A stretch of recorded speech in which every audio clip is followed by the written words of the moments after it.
আমি হাফিজুর রহমান চিন্তা করে দেখলাম আমার বাবার নাম নাই, কেউ জানে না আমার বাড়ি কই, আমার মা কেমন, বাবা কেমন।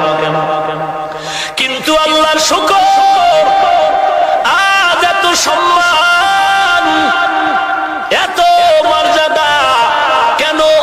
আমার এলেম আছে, খোদার কসম আমার কোন এলেম নেই। আমার কণ্ঠ না রে বাবা, এই জমিনে কত গানের শিল্পীর কণ্ঠ আমার থেকে ভালো, কিন্তু এত সম্মান নাই। আমি হাফিজুর রহমান কেন এত সম্মান পেয়েছি? চিন্তা করে রেজাল্ট বের করে দিলাম। আমার এই সম্মান আর মহব্বতের পেছনে রসুলের আদর্শ, কোরআনের আকর্ষণ।